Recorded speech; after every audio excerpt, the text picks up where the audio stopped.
Zara pressed her back against the cold metal wall of the corridor and waited. Her large eyes shifted from their usual soft blue to a nervous purple as she listened to the voices coming closer. 3 Caraxians were walking toward her, their heavy boots making loud sounds on the floor. She knew they would see her soon, and she knew what would happen next.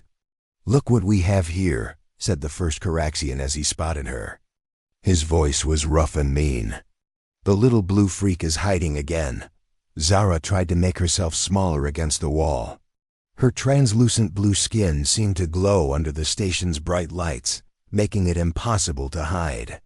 She clutched her work tablet closer to her chest and looked down at the floor. "What's wrong, alien?" asked the second Caraxian. "Too scared to look at us." He laughed, and the sound was not pleasant. "Maybe you should go back to wherever you came from." The third Caraxian stepped closer. Zara could smell his breath, which reminded her of rotting meat. "I heard the Valkyrie eat garbage," he said. "Is that true? Do you eat trash like the rest of your kind?" Zara's eyes turned darker purple, almost black. This meant she was very scared and very sad. She wanted to tell them that Valkyrie ate beautiful fruits and vegetables that grew in their crystal gardens. She wanted to explain that her people were peaceful and loved art and music. But she had learned that explaining things only made them angrier. "Please," she whispered, "let me pass. I need to get to work." "Work?" The first Caraxian laughed again. "What kind of work can a freak like you do?" "Probably just making things worse for everyone." They moved to block her path completely. Zara felt her heart beating fast in her chest. She looked around for help, but the corridor was empty. Most beings on the station avoided this area during shift change because they knew the Caraxians liked to cause trouble here. Down the hall, Jake Collins was fixing a broken air recycling unit. He had been working on the station for 3 years now, and he knew every pipe, wire, and bolt in the section. The work was quiet and peaceful, which was exactly what he wanted. After losing his wife and daughter in a transport accident 5 years ago, Jake preferred to stay away from other people. Machines were easier to understand than people. Machines didn't lie or hurt each other for no reason. But as he worked, he could hear voices coming from the main corridor. At first, he tried to ignore them. Station arguments were not his problem. He had learned to keep his head down and do his job. That was the safest way to live.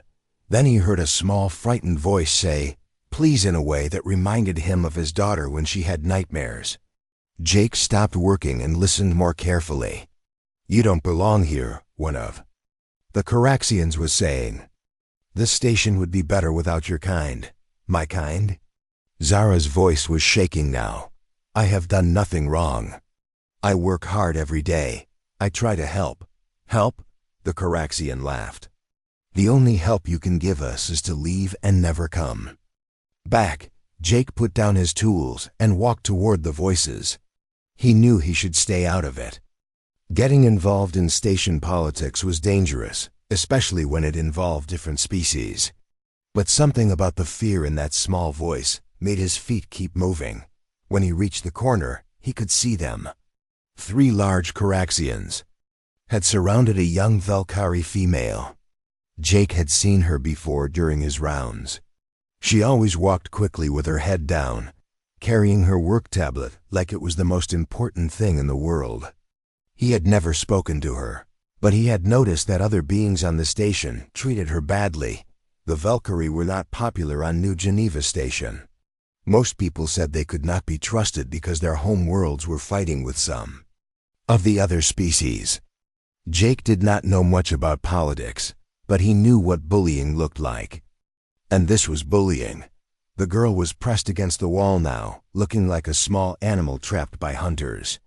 Her skin had turned almost transparent with fear, and her eyes were dark purple. Jake had never seen a Valkyrie this scared before. "I said leave," the biggest Caraxian said, pushing closer to her. "No one wants you here." "That's not true," Jake said, stepping into the corridor. All four of them turned to look at him. The Caraxians seemed surprised to see a human. Most humans on the station stayed neutral in species conflicts. They did not take sides or get involved in arguments. "This is not your business, human," the first Caraxian said. His voice was warning. "Jake, to go away." "Maybe not," Jake said, walking closer. "But I work in this section, and you're blocking the corridor. People need to get through here." It was not completely true, but it was not completely false either. Jake looked at the Valkyrie girl. She was staring at him like she could not believe someone had spoken up for her. "We're just having a conversation," the second Caraxian said. "Looks more like 3 against 1 to me," Jake replied. His voice was calm, but his hands were ready. He had learned to fight during his years working on rough mining stations before coming to New Geneva. The third Caraxian stepped toward Jake. "You want to make this your problem, human." Jake looked at the scared girl, then back at the 3 bullies. He thought about his daughter and how she used to hide behind his legs when bigger kids were mean to her. He thought about his wife and how she always stood up for people who could not stand up for themselves. "Yeah," he said quietly. "I guess I do." The corridor became very quiet. The 3 Caraxians looked at Jake like they could not believe what he had just said. The Valkyrie girl, Zara, pressed herself harder against the wall. Her eyes were wide with surprise and fear. "You're making a mistake, human," the biggest Caraxian said. His name was Vexka, and he was known for causing trouble on the station. "This doesn't concern your species." Jake crossed his arms and did not move. "On this station, harassment concerns everyone," he said. His voice was steady and calm. "You 3 need to move along." Vexka laughed, but it was not a happy sound. "You think you can tell us what to do? There are 3 of us, and only 1 of you." "I can count," Jake said. He looked at each Caraxian carefully, but numbers don't always matter. Sometimes what matters is being right. The second Caraxian moved closer to Jake. "Humans think they're so special," he said. "Always sticking their noses where they don't belong."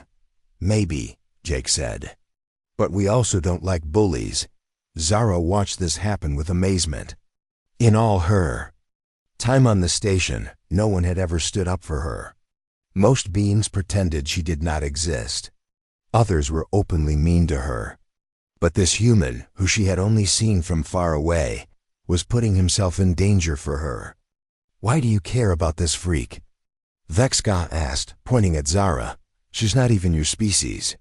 Her people are enemies of half the beings on this station." "I don't know anything about politics," Jake said. "But I know she hasn't done anything wrong right now. And I know 3 against 1 isn't fair." The third Caraxian was getting angry. Jake could see it in the way his hands made fists. "You want to fight us for this alien trash?" Jake's face became hard when he heard those words. "Don't call her trash," he said quietly. But there was something dangerous in his quiet voice. Zara felt her heart beat faster. The human was getting angry because someone had called her names. She had never seen anything like this before. "What will you do if we don't leave?" Vexka asked. He was testing Jake, trying to see if the human would really fight. "I'll call security," Jake said. "But before they get here, you might find out why humans have a reputation for being unpredictable." This made the Caraxians think. Humans were known throughout the galaxy for being peaceful most of the time. But when they got angry, they could be very dangerous. Many species had learned not to push humans too far. Just then, the sound of boots came from down the corridor. Captain Lisa Martinez was walking toward them with 2 security officers. Someone had already called about the argument. "What's going on here?" Captain Martinez asked.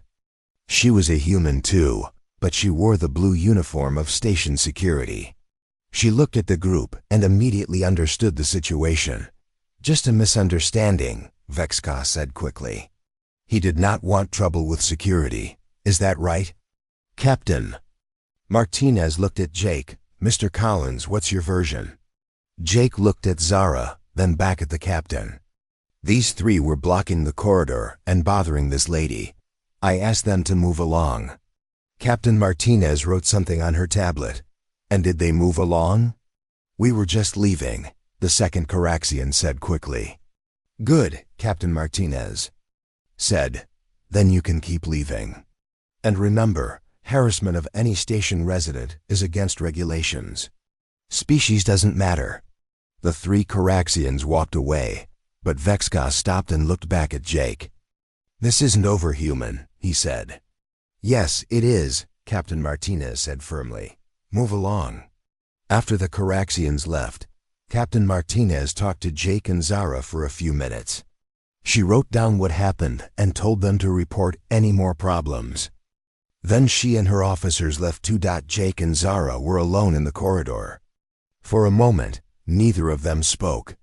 Zara's eyes had changed from dark purple back to their normal blue color.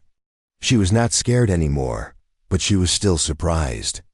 Thank you, she said finally. Her voice was soft and musical, different from most species Jake had heard. Jake felt uncomfortable with her thanks. He was not used to being thanked for anything. Anyone would have done the same thing, he said. No, Zara said, shaking her head. They would not. I have been on this station for 8 months. You are the first person to speak up for me. This made Jake feel sad. 8 months of being treated badly, and no one had helped her before. That's not right, he said. It is how things are, Zara said. My people are not popular here. Most beings think we cannot be trusted. What do you think? Jake asked. Zara looked confused. What do I think about what? Can you be trusted? She thought about this question for a moment. I try to be honest and work hard. I try not to cause problems. For anyone, I think that is all anyone can do. That sounds right to me. What someone's species is doesn't matter as much as what they do. You really believe that? Zara asked. Yeah, Jake said. I've met good and bad beings from every species, including humans. Judging someone because of where they come from is just lazy thinking. Zara smiled for the first time in months. It was a beautiful smile that made her whole face light up. You are very wise for a maintenance engineer. Jake laughed a little. I don't know about wise. I just fix things that are broken. Sometimes that includes situations like this one. Well, Zara said, thank you for fixing this situation. I should go now. I am late for work. What kind of work do you do? Jake asked. Data analysis for the Commerce Department, Zara said. I study trade patterns and shipping routes. It is not very exciting, but I like working with numbers. Numbers don't lie, Jake said, unlike some beings. Exactly, Zara said. She seemed happy that someone understood this. They walked together toward the main part of the station. Other beings they passed looked at them strangely. It was unusual to see a human and a Valkyrie talking together like friends. Mr. Collins, Zara said as they reached the place where their paths split apart. If you ever need help with anything, please ask me. I owe you a debt. You don't owe me anything, Jake said. Just be safe, okay?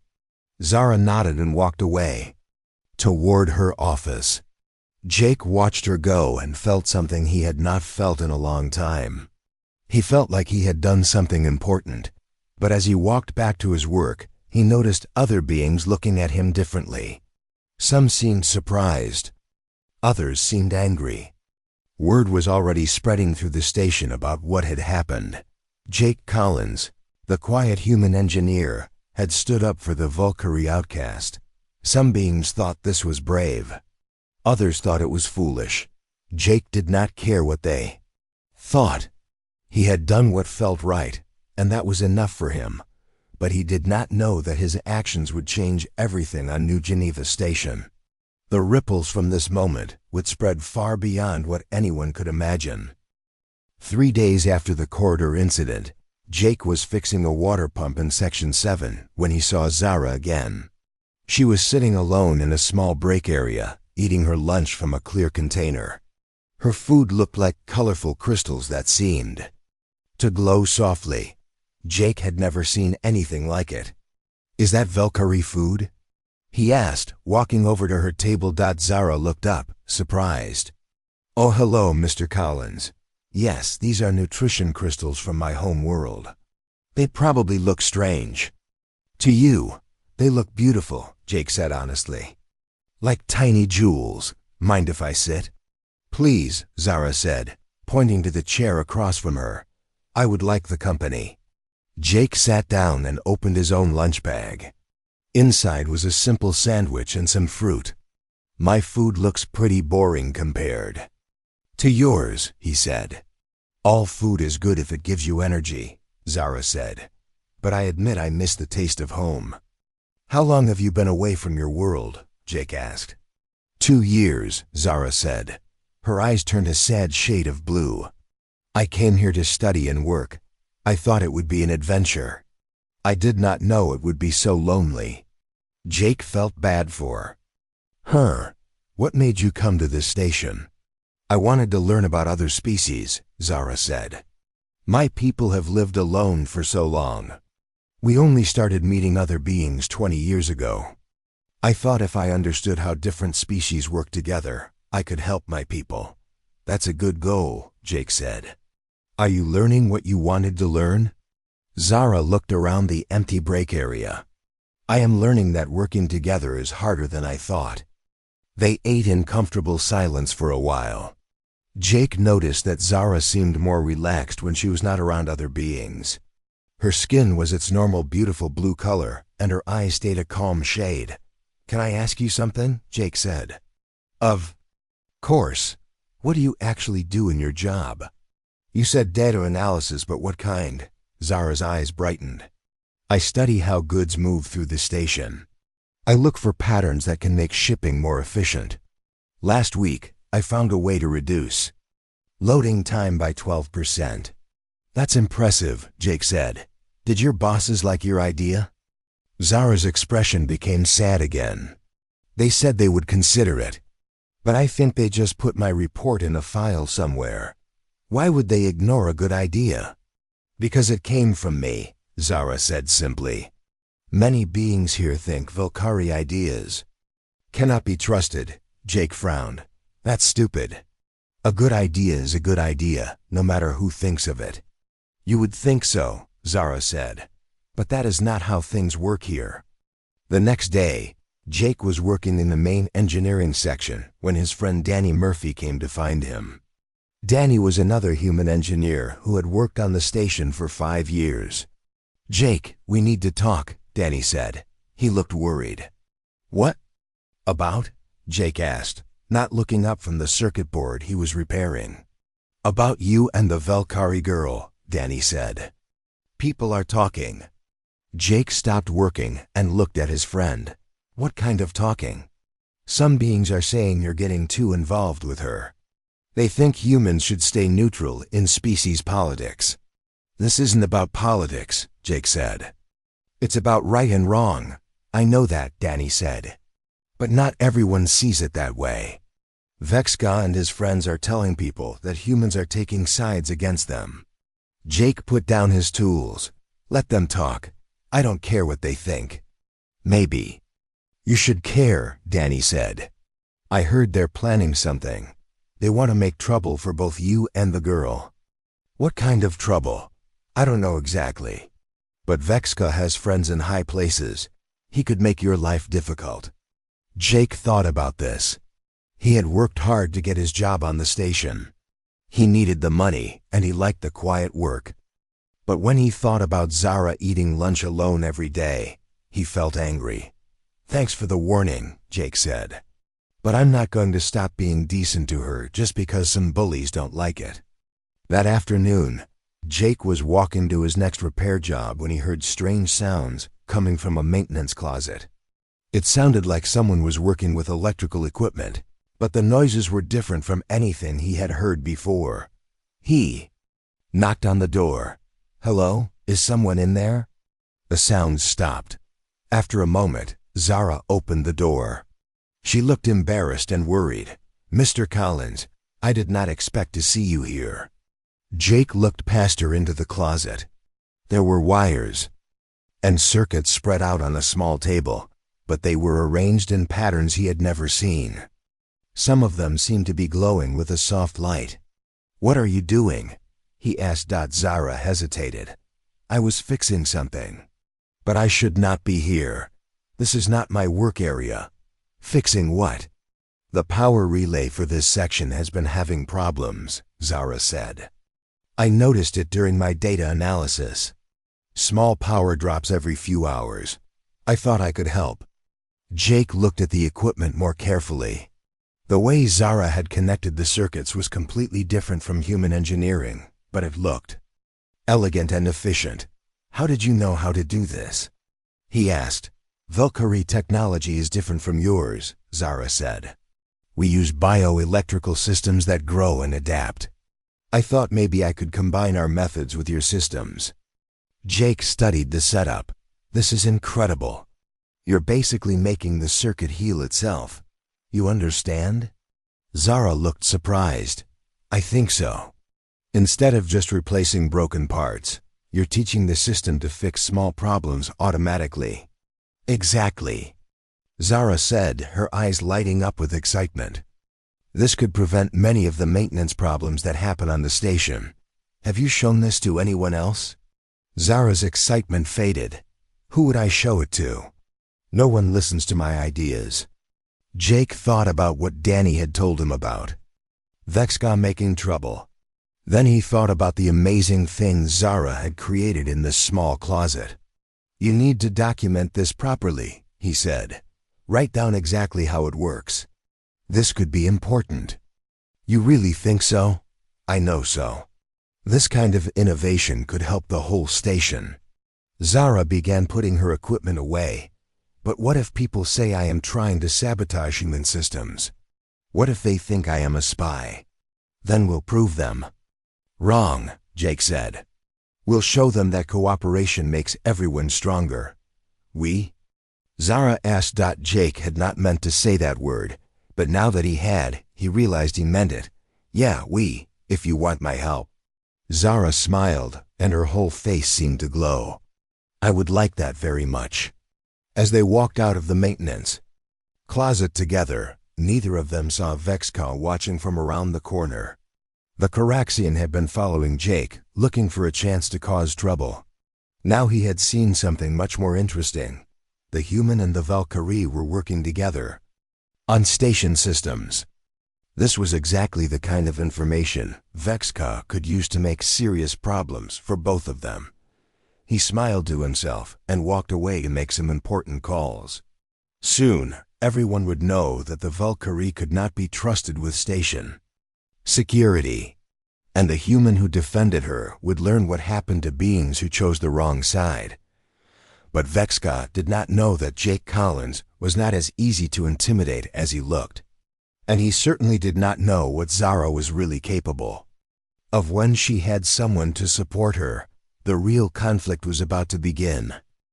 The next morning, Jake woke up to find an official message waiting on his door. The station's communication system had delivered it during the night shift. His hands shook a little as he opened it. "Report to Commander Helen Foster's office at 900 hours. Matter of station security." Jake looked at the time. He had 1 hour to get ready. He had never been called to the commander's office before. This could not be good news. When he arrived at the command center, he found Zara already there. She was sitting in a chair outside the commander's office, looking very small and scared. Her skin had turned almost completely transparent, and her eyes were dark purple. "Did you get a message too?" Jake asked, sitting down next to her. "Yes," Zara whispered. "They came to my quarters at 6 this morning, security officers. They said I was needed for questioning." Before Jake could ask more questions, the office door opened. Commander Foster appeared. She was a tall woman with gray hair and serious eyes. Behind her stood Captain Martinez and another officer Jake did not recognize. "Mr. Collins, Miss Zara, please come in," Commander Foster said. The commander's office was large and had windows that looked out at the stars. Under different circumstances, Jake would have enjoyed the view. But today, he could only think about the trouble they were in. "Please sit," Commander Foster said. She went behind her desk while the two security officers stood near the door. "Am I in trouble?" Zara asked. Her voice was so quiet, Jake could barely hear her. "That depends," Commander Foster said. "I've received some serious complaints about both of you." She activated a holographic display above her desk. Vexka's face appeared, along with several other Caraxians and beings from different species. "These representatives have filed a formal complaint," Commander Foster continued. "They claim that Ms. Zara has been accessing restricted areas of the station and tampering with critical systems." "That's not true," Jake said immediately. "Let me finish," Commander Foster said firmly. "They also claim that you, Mr. Collins, have been helping her. They say this represents a security risk to the entire station." Zara started to cry. Not loudly, but Jake could see the tears running down her blue cheeks. "I was only trying to help," she said. "Help how?" Commander Foster asked. Jake looked at Zara, then back at the commander. "She found a way to improve the power systems. She wasn't tampering with anything. She was fixing problems without authorization," Captain Martinez said. "Working on station systems without proper clearance is a serious violation." "But the work she did was amazing," Jake said. "She prevented power failures that could have been dangerous." "Commander." Foster leaned forward. "Mr. Collins, I've read your service record. You're a good engineer with no history of problems. But this situation is complicated." She activated another display. This one showed documents and official seals. "The complaint against Ms. Zara isn't just about unauthorized repairs," Commander Foster said.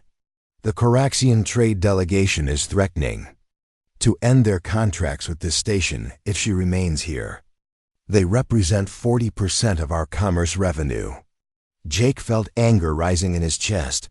"So this is about money?" "This is about keeping this station running," Commander Foster said.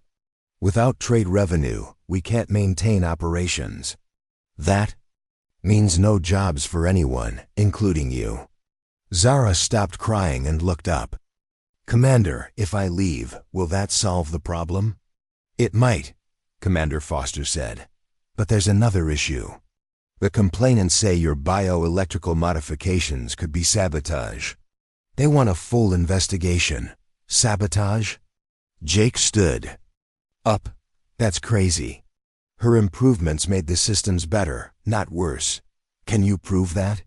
Captain Martinez asked. Jake thought about the work he had seen Zara do. It was brilliant, but it was also very different from standard engineering. He could see how someone who did not understand it might think it was dangerous. "Give me time to document everything properly," Jake said. "I can show you exactly what she did and why it works." "How much time?" Commander Foster asked. 72 hours, Jake said. Commander Foster looked at Captain Martinez, who shrugged. "The complainants are demanding immediate action," the commander said. "I don't know if I can give you 3 days." "What if I could prove that her work is already saved the station from serious problems?" Jake asked. "What do you mean?" Jake took a deep breath. "In the past 2 weeks, there have been 6 power fluctuations in sections 4 through 7. Standard diagnostics showed nothing wrong, but Zara's analysis found the real problem. Her repairs prevented what could have been a complete power failure. Is this true?" Commander Foster asked Zara. Zara nodded. "I have all the data. I can show you the patterns and the solutions. Why didn't you report this through proper channels?" Captain Martinez asked. "I tried," Zara said. "I sent reports to my supervisor. He said he would look at them, but nothing happened. The problems kept getting worse." Commander Foster was quiet for a long moment. She looked at the documents on her desk, then at Jake and Zara. "Here's what I'm going to do," she said finally. "Miss Zara, you're suspended from your regular duties pending investigation. Mr. Collins, you have 72 hours to prepare a complete report on these system modifications." "What happens after that?" Jake asked. "There will be a formal hearing. Representatives from all the major species groups will attend. You'll present your evidence, and they'll present theirs. Then I'll make a decision." Jake felt some hope. At least they would get a chance to explain everything. "Thank you, Commander." "Don't thank me yet," Commander Foster said. "If you can't prove that Mrs. Zara's work was beneficial and authorized, she'll be removed from the station. And you could face disciplinary action for helping her." As they left the commander's office, Jake could see other beings watching them. Word had spread quickly through the station. Some beings looked at them with curiosity. Others seemed angry or afraid. "I'm sorry," Zara said as they walked down the corridor. "I never wanted to cause trouble for you." "You didn't cause trouble." Jake said. "They did, and we're going to prove it." "How?" Jake thought about everything he had seen Zara do. Her work was not just good, it was revolutionary. If he could document it properly, even the commander would have to see its value. "We're going to show them the truth," Jake said. "We're going to prove that cooperation between species makes everyone stronger, not weaker. What if they don't listen?" Jake looked at her determined face. In the past few days, he had seen her change from a scared, lonely girl into someone who was ready to fight for what was right. "Then we'll make them listen," he said. They had 72 hours to save Zara's place on the station. Jake knew it would not be easy. Vexka and his allies were powerful, and they had political support. But Jake also knew something they did not. The truth was on their side. And humans had a reputation for being very stubborn when they believed in something. Real battle was about to begin, and Jake Collins was ready to fight. Jake spent the next 3 days working harder than he had ever worked in his life. He documented every repair Zara had made, every improvement she had created, and every problem she had prevented. The data was incredible. Her bioelectrical systems had not only fixed existing problems, but had made the station's power grid 20% more efficient. On the morning of the hearing, Jake found Zara sitting in the same break area where they had shared lunch. She was not eating. Her skin was pale blue, almost white, and her eyes were a worried gray color. "Ready for this?" Jake asked, sitting down next to her. "I don't think so," Zara said. "What if they don't believe us? What if I have to leave?" Jake put his hand on the table near hers. "Then you'll know you tried your best." "But I don't think it will come to that." "How can you be so sure?" "Because the truth is powerful," Jake said, "and we have the truth on our side." The hearing was held in the station's main conference room. Commander Foster sat at the head of a long table. Around the table were representatives from 6 different species, including Vexka for the Caraxians, Captain Martinez, and 2 other. Security officers stood along the walls. Jake and Zara sat at one end of the table. At the other end sat the beings who wanted Zara removed from the station. Jake could feel their hostile stares. "This hearing will determine whether Ms. Zara should remain on New Geneva Station," Commander Foster began. "The complainants will present their case first." Vexka stood up. He was wearing his best ceremonial robes and looked very official. "Commander Foster, honored representatives, this Valkyrie has violated station security by tampering with critical systems. She has accessed restricted areas without authorization. She represents a clear danger to all of us." A Threx representative nodded. The Threx delegation agrees. "We cannot trust beings from species that are currently in conflict with established galactic trade partners." Furthermore, Vexka continued, her so-called improvements use unknown technology that could be hiding surveillance or sabotage programs. How do we know these bioelectrical systems are not sending information back to Volcari worlds? Several other representatives murmured agreement. Jake could see that they had prepared their arguments well. They sounded reasonable and concerned. About safety. Mr. Collins, Commander Foster said, you may present your defense. Jake stood up slowly. His heart was beating fast, but his voice was steady when he spoke. Thank you, Commander. What you just heard sounds scary, but it's not. True, I've spent 3 days studying everything Ms. Zara has done on this station. I want to show you the real facts. He activated the conference room's holographic display. Charts and diagrams filled the air above the table. In the past 8 months, this station has had 47 power fluctuations. Standard diagnostics found the cause of only 12 of them. The other 35 were listed as unknown technical problems. The display showed power grid diagrams with red warning indicators. Ms. Zara's analysis found the real cause of all 35 unexplained fluctuations. They were caused by harmonic resonance in the primary power conduits. This is a problem that gets worse over time, and it could have caused a complete station blackout. Commander Foster leaned forward. How serious would that blackout have been? Life. Support would have lasted 6 hours on backup power, Jake said. After that, 50,000 beings would have been in danger. The room became very quiet. Even Vexka stopped making notes. Her bioelectrical modifications didn't just fix these problems, Jake continued. They created a system that prevents them from happening again.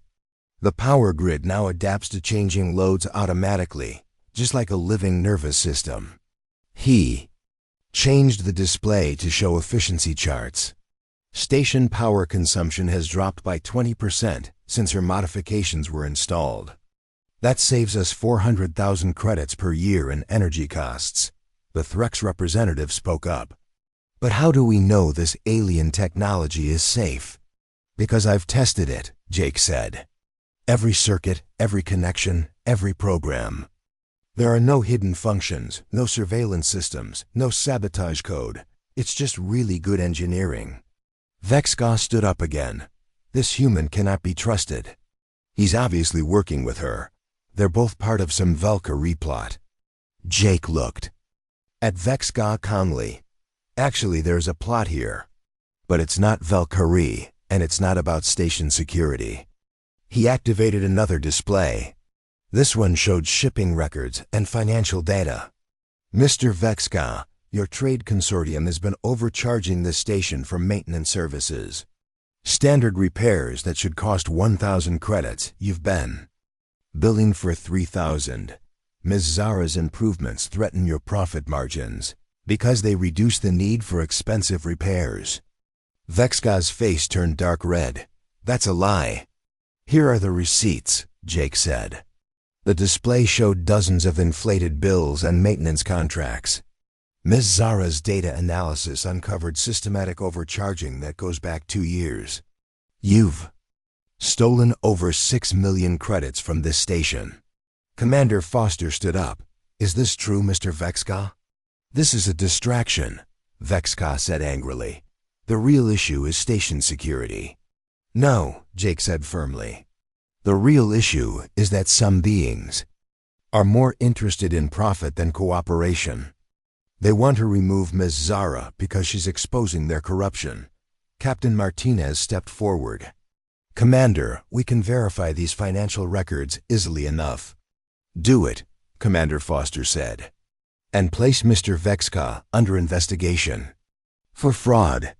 Vexka looked around the table for support, but the other representatives were studying the financial data with interest. No one wanted to be associated with corruption. This hearing is about more than one Valkyrie's right to stay on the station, Jake continued. It's about what kind of community we want to be. Do we judge beings by their species or by their actions? Do we let bullies drive away anyone who threatens their illegal profits?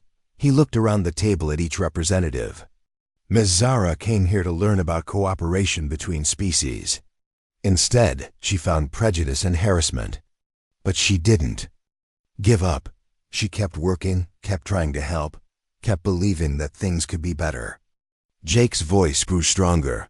That's not just Valkyrie behavior. That's the best of what any species can be. And if we drive her away because some criminals don't like honest competition, then we're no better than the bullies. The room was completely silent. Commander Foster looked at the data displays, then at Zara, then at the other representatives. "I've heard enough," she said. "Miss Zara, your innovations have clearly benefited the station. Your work is impressive and valuable. I'm not only allowing you to stay, I'm offering you a permanent position as Chief Innovation Specialist." Zara's eyes turned bright gold with joy and surprise. "Thank you, Commander. I accept. Mr. Collins, your courage in standing up for what's right reflects the best traditions of human integrity. I'm promoting you to Chief of Integrated Systems. You'll work with Ms. Zara to implement new cooperative technologies throughout the station." Jake felt a warm happiness spread through his chest. "Thank you, Commander." 6 months later, Jake and Zara were working together in their new laboratory. The bioelectrical systems they had developed were being tested on stations throughout the galaxy. Representatives from dozens of species came to New Geneva to learn about their innovations. "Do you ever think about that first day in the corridor?" Zara asked as they calibrated a new power regulation system. "Sometimes," Jake said. "Why?" "I think about how one person choosing to do the right thing can change everything," Zara said. "If you had walked away that day, none of this would have happened." Jake looked around their laboratory, filled with the combined technology of two species working together. Maybe someone else would have spoken up eventually. "Maybe," Zara said. "But you did it when it mattered. When I needed help most." Through the laboratory window, they could see beings from many different species walking together through the station corridors. The atmosphere had changed completely. Cooperation and innovation were valued more than politics and profit. "We make a good team," Jake said. "Yes," Zara agreed, her eyes shining bright blue with contentment. "We do." Outside their window, the stars shone on a station where different species had learned to see past their differences and work together toward something better. And it had all started with one human who decided that doing the right thing was more important than staying safe. Sometimes the smallest actions create the biggest changes. Sometimes standing up for one person helps everyone. And sometimes the best way to solve problems is to work together, no matter how different you might seem. That was the human way. And it was working.